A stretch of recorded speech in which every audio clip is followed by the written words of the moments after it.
മലയാളി ഗൾഫിൽ പോയിട്ട് ചുട്ടുപിടുത്ത മണലാരണ്യത്തിൽ കട്ടപ്പെട്ടിട്ട് 5 വർഷം കഴിയുമ്പോ ഭാര്യയും മക്കളുമായി കാണാൻ വേണ്ടി ആഗ്രഹത്തോടെ വരുമ്പോ എത്രയോ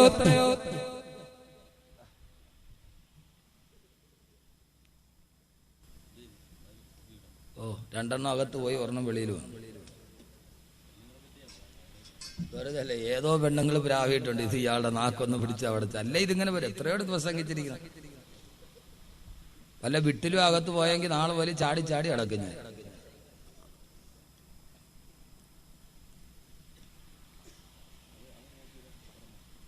അതുകൊണ്ട് കുഴപ്പമില്ല.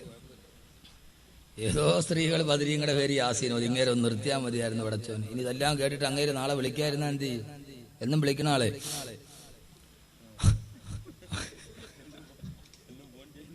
എന്നും വിളിക്കുന്ന ആൾ ഇതൊക്കെ വാദം കേട്ടിട്ട് അവനെങ്ങാനും തൗബ ചെയ്തിട്ട് നാളെ പോലെ വിളിക്കാതിരുന്നാ പോവില്ല. ആരോ ബദരീങ്ങളുടെ പേര് യാസീനോ.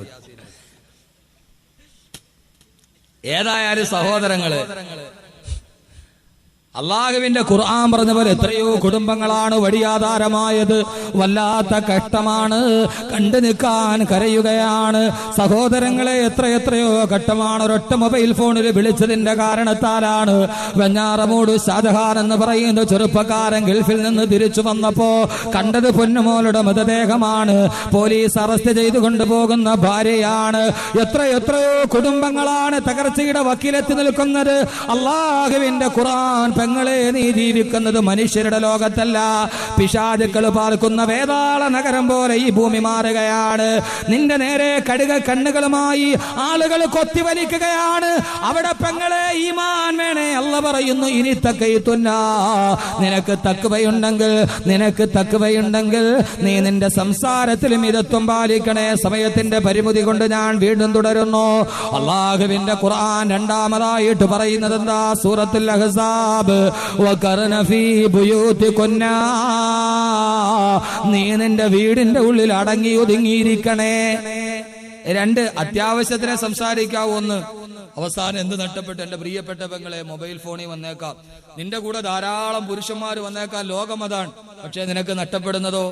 വെഞ്ഞാറമൂട് റജുലാ ബീവി കാമുകനുമായി രാസലീലകൾ ആടാൻ വേണ്ടി കണ്ടു നിന്ന മകളെ പോലും ജനൽ കമ്പിയിൽ കെട്ടിത്തൂക്കി കൊന്നുകളഞ്ഞു. സ്വന്തം ഭർത്താവിനെ പോലും വഞ്ചിച്ചു കളഞ്ഞു. അവസാനം എന്തു പറ്റി? കാമുകൻ ആത്മഹത്യ ചെയ്തു, ഭർത്താവ് ഉപേക്ഷിച്ചു, പോലീസ് അറസ്റ്റ് ചെയ്തു, മകള് മരിച്ചും പോയി. എന്തായി? പണ്ട് ഉത്സവപ്പറമ്പിൽ മുച്ചീട്ട് കളിക്കുമ്പോ മറ്റേ പകിട കളിക്കുമ്പോ ആളുകൾ വിളിച്ചു പറയും, വെയ് രാജാവേ, 1 വെച്ചാ 2, 2 വെച്ചാ 10, പാലി അടിച്ചാ കമ്പനിക്ക്, പോലീസ് പിടിച്ചാ പെടലിക്ക് എന്ന് പറഞ്ഞ മാതിരി എല്ലാം നഷ്ടപ്പെട്ടു. ഭർത്താവില്ല, കാമുകനില്ല, മകളില്ല, സർവ്വതും നഷ്ടപ്പെട്ടു പോയി. ആ മനുഷ്യ സ്ത്രീ എന്ന് പറയുന്ന സ്ത്രീ ഇനി അവരുടെ ജീവിതം എന്താണ്? ഒരു നിമിഷം പിഴച്ചു പോയപ്പോ, ഇതാ ഞാൻ പറഞ്ഞത്, പെണ്ണെന്ന് പറഞ്ഞാൽ സ്ഫടികം പോലെയാണ്, താട വീണ് ചിതറിത്തെറിച്ചാൽ. ഇത് കേട്ടപ്പോ പറയണമെന്ന് തോന്നി. അതുകൊണ്ടാണ് ഈ വിഷയം സംഘാടകർ ചോദിച്ചപ്പോൾ ഖുർആനിലെ സ്ത്രീ എന്ന് പറയുന്നത്. അതുകൊണ്ട് എന്റെ പ്രിയപ്പെട്ട സഹോദരിമാരെ, നിനക്ക് ദുനിയാവ് നഷ്ടപ്പെട്ടു പോയും നിന്റെ ആഖിറവും നഷ്ടപ്പെട്ടു. നിന്റെ ദുനിയാവ് ഉണ്ടാവില്ല, എന്റെ ആഖിറം ഉണ്ടാവില്ല. അതുകൊണ്ട് ശ്രദ്ധിക്കീൻ. ഇവിടെ അള്ള പറഞ്ഞിട്ട് പറയും, ഇനി തക്കയ്തുന്ന, നിങ്ങൾക്ക് അള്ളാനെ പേടിയുണ്ടെങ്കിൽ എന്ന് പറഞ്ഞിട്ട് അള്ള ഇത് പറയുന്നു. രണ്ടാമത് എന്ത് ചെയ്യണം? വഖർന ഫീ ബുയൂതികുന്ന, നീ നിന്റെ വീടിന്റെ ഉള്ളിൽ അടങ്ങി ഒതിരിക്കണം. എന്റെ പ്രിയപ്പെട്ട ഭർത്താക്കന്മാരെ, നിങ്ങളൊന്ന് ശ്രദ്ധിക്കണേ. സ്ത്രീക്ക് അവളുടേതായ മതിൽക്കെട്ടുകളുണ്ട്. ആ മതിൽക്കെട്ടുകൾക്കപ്പുറത്തേക്ക് നിന്റെ ഭാര്യയെ ചാടിച്ച് നീ പഠിപ്പിക്കരുത്. നിങ്ങൾക്ക് ഇഷ്ടപ്പെട്ടാലേ ശരി, ഇഷ്ടപ്പെട്ടില്ലേ. ഭാര്യ എന്ന് പറഞ്ഞാൽ പെണ്ണ് പോകേണ്ടടുത്ത് പെണ്ണ് പോകണം, ആണ് പോകേണ്ടടുത്ത് ആണ് പോകണം. കല്യാണം നടക്കുന്ന ആഡിറ്റോറിയത്തിൽ ഏറ്റവും കൂടുതൽ ആണാണോ പെണ്ണാണോ? ആര്? പെണ്ണ്. രാവിലെ പറയും ഇന്നൊറ്റ കല്യാണത്തിന് വേണ്ടേ, എനിക്ക് സമയം 200 രൂപ നീയും കൊടുത്തിട്ട് നീയും പോവും. എന്നിട്ട് നീ എവിടെ പോവും? ഭാര്യയുടെ കയ്യിൽ 200 രൂപയും കൊടുത്തിട്ട് കല്യാണ വീട്ടിൽ എഴുന്നള്ളിക്കാനുള്ളതാണോ? കല്യാണത്തിന് പോകേണ്ടത് നീയല്ലേ? ചെയ്യേണ്ടതുപോലെ ചെയ്ത് പഠിപ്പിക്കേണ്ടത്, കുടുംബത്തിന്റെ ബാലൻസ് തെറ്റാതെ നിർത്തേണ്ടത് പുരുഷനല്ലേ? എന്തിനാണ് അല്ലാത്തടുത്ത് പെണ്ണിനെ പറഞ്ഞു വിട്ടത്? എന്തിനാണ് അല്ലാത്തടുത്ത് പെണ്ണിനെ ഇറക്കി വിട്ടത്? പലചരക്ക് കടയിൽ സാധനം വാങ്ങിക്കാൻ കഴിവത് നീയല്ലേ പോകേണ്ടത്? അതല്ലെങ്കിൽ മുതിർന്ന ആൺമക്കളല്ലേ പോകേണ്ടത്? എല്ലാത്തിനും നീ കറങ്ങി നടക്കാൻ വേണ്ടി സമയം കാണുകയും ബാക്കിയുള്ള കാര്യം മുഴുവനും ഭാര്യ മേൽപ്പിക്കുകയും ചെയ്യുമ്പോ അല്ലാഹുവിന്റെ ഖുർആൻ പറഞ്ഞു, പാടില്ല. വഖർന ഫീ ബുയൂതികുന്ന, ഓ പെണ്ണേ, നീ നിന്റെ വീടിന്റെ ഉള്ളിൽ അടങ്ങി ഒതുങ്ങിയിരിക്കണേ. ഇനി ഭർത്താവിന്റെ സ്ഥലത്ത് ഒരു പെണ്ണിന് പോകേണ്ടി വന്നു. പഞ്ചായത്ത് ഓഫീസിൽ പോകണം, വില്ലേജ് ഓഫീസിൽ പോകണം, കറണ്ട് ചാർജ് അടയ്ക്കാൻ പോകണം, പലചരക്കടെ പോകണം, പച്ചക്കറി മേടിക്കാൻ പോകണം, ഇതെല്ലാത്തിനും പോകണം. പോയിക്കൊള്ളുക. പക്ഷെ എങ്ങനെ പോകണം? എങ്ങനെ പോകണം? അല്ലാഹുവിന്റെ പ്രവാചകൻ പറഞ്ഞു, അയ്യും അംറഅത്തിൻ ഇസ്തഅതറത് ثم خرجت من بيتها فمرت على قوم ليجدوا ريحها فهي زانية وهي زانية وهي زانية. അല്ലാഹുവിന്റെ റസൂൽ പറഞ്ഞു, അയ്യും അംറഅത്തിൻ ഇസ്തഅതറത്, ഏതെങ്കിലും ഒരു പെണ്ണ് തന്റെ ഭർത്താവ് വിദേശത്ത് നിന്ന് അയച്ചു കൊടുത്ത പെർഫ്യൂം തന്റെ ശരീരത്തിലേക്ക് വാരിപ്പൂശി എന്നിട്ട് അവൾ നിലക്കണ്ണാടിയുടെ മുമ്പിൽ നിന്ന് ഒരുങ്ങുകയാണ്. അവിടെ നിന്ന് അവൾ ഇറങ്ങി വീട്ടിൽ നിന്ന് വെളിയിലോട്ട് നടങ്ങി. എങ്ങോട്ടാണ്? ഫമറത്ത് അലാ ഖൗമിൻ ലിയജിദൂ റിഹഹാ. കണ്ടുകുടിയിൽ നിന്ന് നാവറമ്പലത്തോട്ട് പോകുന്ന ഈ റോഡിലൂടെ ആ പെണ്ണ് നടന്നു പോവുകയാ. ശരീരത്തിൽ വല്ലാത്ത പെർഫ്യൂമിന്റെ സുഗന്ധം ആഞ്ചു പൂശുന്നുണ്ട്. അട്രാക്ഷനുള്ള കളറുള്ള സാരി ചുറ്റിയിട്ടുണ്ട്. റസൂലുള്ളാഹി പറയുകയാണ്, എന്തിനാണ് അവള് പെർഫ്യൂം അടച്ചതെന്നറിയുമോ? ലിയജിദൂ റിഹഹാ. കടത്തിണ്ണയിലിരിക്കുന്ന ചെറുപ്പക്കാര് തന്നെ ഒന്ന് ശ്രദ്ധിച്ചാൽ കൊള്ളാമായിരുന്നു എന്ന ചിന്തയോടെ ഒരു പെണ്ണെങ്ങാനും പെർഫ്യൂം അടിച്ചാ സാരി വാരി ചുറ്റുമ്പോ അതിന്റെ കളറ് കാണുമ്പോ ചെറുപ്പക്കാര് കണ്ടിട്ട് തന്നെ ഒന്ന് നോക്കണമെന്ന ആഗ്രഹത്തോടെ ഒരു വസ്ത്രം എങ്ങാനും ഒരു പെണ്ണെടുത്തുടുത്താല്, പെങ്ങള് കല്യാണത്തിന് വേണ്ടി പോകുമ്പോ ആ സമയത്ത് സാരി ചുറ്റുമ്പോ ചുരിദാറിടുമ്പോ ഏതെങ്കിലും ചെറുപ്പക്കാര് കാണട്ടെ എന്ന് പറഞ്ഞ് നിന്റെ വസ്ത്രം ഒരു ഭാഗത്ത് നിന്ന് മാറ്റിവെച്ചാൽ അവര് കാണട്ടെ എന്ന് പറഞ്ഞ് നീ അത് ധരിച്ചുകൊണ്ട് അവര് കാണാൻ വേണ്ടി റോഡിലൂടെ ആകർഷകമായി നടന്നു പോയാൽ അല്ലാഹുവിന്റെ റസൂൽ പറയുകയാ, വഹിയ സാനിയാ വഹിയ സാനിയാ വഹിയ സാനിയാ. അവള് വ്യഭിചാരിയാണ്, അവള് വ്യഭിചാരിയാണ്, അവള് വ്യഭിചാരിയാണെന്ന് നബി മുഹമ്മദ് മുസ്തഫ. അവള് വ്യഭിചാരിയാണെന്നല്ല, അവള് വ്യഭിചരിക്കാൻ വേണ്ടി ചെറുപ്പക്കാരനെ ക്ഷണിച്ചവളാണ്. അവള് വ്യഭിചാരന്റെ ചെറുപ്പക്കാരന്റെ വികാരങ്ങളെ ഇളക്കി വിട്ടവളാണ്.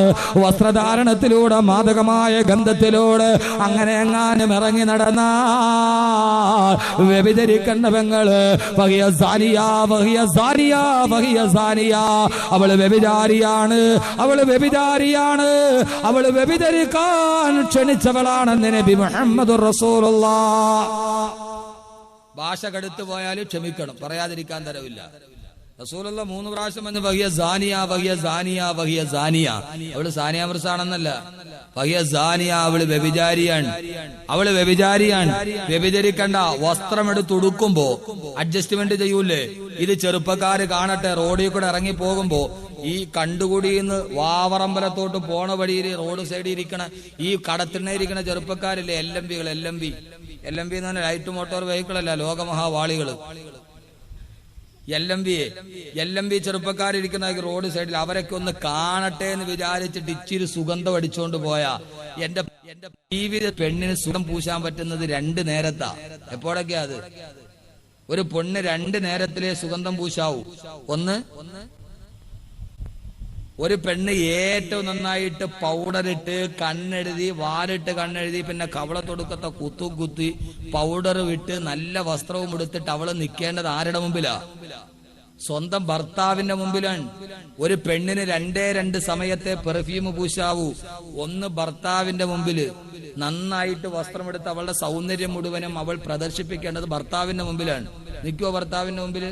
ഉച്ചയ്ക്ക് കടയിരുന്ന് ഭയങ്കര ചൂട്, ഇരുന്നിട്ട് ഇരിപ്പ് വരുന്നില്ല. ഭാര്യയെ വിളിച്ചിട്ട് വന്ന് പിന്നെ ഞാൻ വീട്ടിലോട്ട് വരിക എന്ന് പറഞ്ഞ് വീട്ടിൽ പോയി കോളിംഗ് ബെല്ല് അടിച്ചാൽ വന്നിരിക്കും. ആ രാവിലത്തെ മത്തിയും ചൂരെല്ലാം കൂടെ അതിന്റെ ചെതുമ്പലെല്ലാം കൂടെ ഈ സൈഡിൽ കറുത്ത് ഇവിടെ ഇരിപ്പുണ്ടായി മാക്സിയുടെ അവിടെ. കുറച്ച് മുഖത്തും കുറച്ച് കയ്യിലും ഒരു വെണ്ടയ്ക്ക ഒരു മുരിങ്ങയ്ക്കയും വെച്ച് കയ്യിലൊരു കത്തിയൊക്കെ വെച്ച് നിങ്ങൾ വന്നാ പോയില്ലേ? ഭർത്താവ് വീട്ടിലുള്ള സമയത്ത് അവസ്ഥ എന്താ? അങ്ങനെ ചെതുമ്പലും പിടിച്ചിരിക്കും. ആ ഷജറത്തിലേക്ക് പോകാൻ പറ്റൂ. എല്ലാം കഴിഞ്ഞ് പാവപ്പെട്ടവന് വരുന്നു. 5 മണിയാകുമ്പോൾ അവൻ ഇറങ്ങി വീണ്ടും അവൻ പോയിട്ട് ഏതായാലും പോയി കണ്ടുപിടി പോയി മർഹബാ സ്റ്റോച്ചിൽ പോയി സോഡാറിങ്ങുള്ള കുടിച്ചിട്ടിരിക്കാന്ന് പറഞ്ഞ് അവനങ്ങ് പോകും.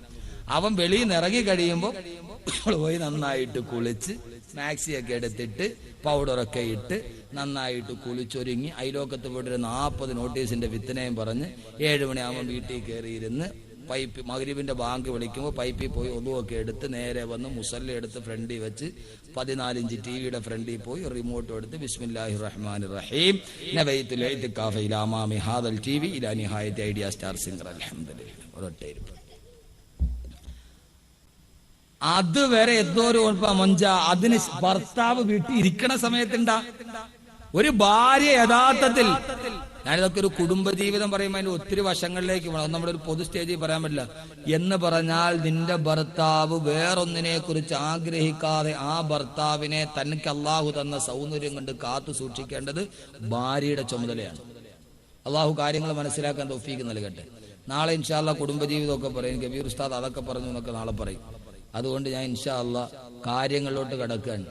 പിന്നെ രണ്ടാമത് പെർഫ്യൂം പൂശ എപ്പോ അള്ളാടെ മുമ്പിൽ നിൽക്കുമ്പോ, നിസ്കരിക്കാൻ നിൽക്കുമ്പോ അത്ര പൂശിട്ട് നിൽക്കുക. നിസ്കരിക്കാൻ നിൽക്കുമ്പോ അത്ര പൂശിട്ട് നിൽക്കും. എന്റെ പ്രിയപ്പെട്ട സഹോദരങ്ങളെ, അതുകൊണ്ട് ഖുർആൻ റസൂലുള്ള പറഞ്ഞു, നിന്റെ വസ്ത്രധാരണത്തിൽ പോലും നീ ശ്രദ്ധ പുലർത്തണം. അങ്ങനെ ഒരു ആഗ്രഹത്തോടെ വസ്ത്രം ധരിച്ചാളെ വിചാരത്തിന്റെ കുറ്റമാണ്. മൂന്നാമത്തേതാ? അല്ലാഹുവിന്റെ ഖുർആൻ പറയുന്നു, വലാ തബറജ്ന തബറജൽ ജാഹിലിയ്യത്തുൽ ഉലാ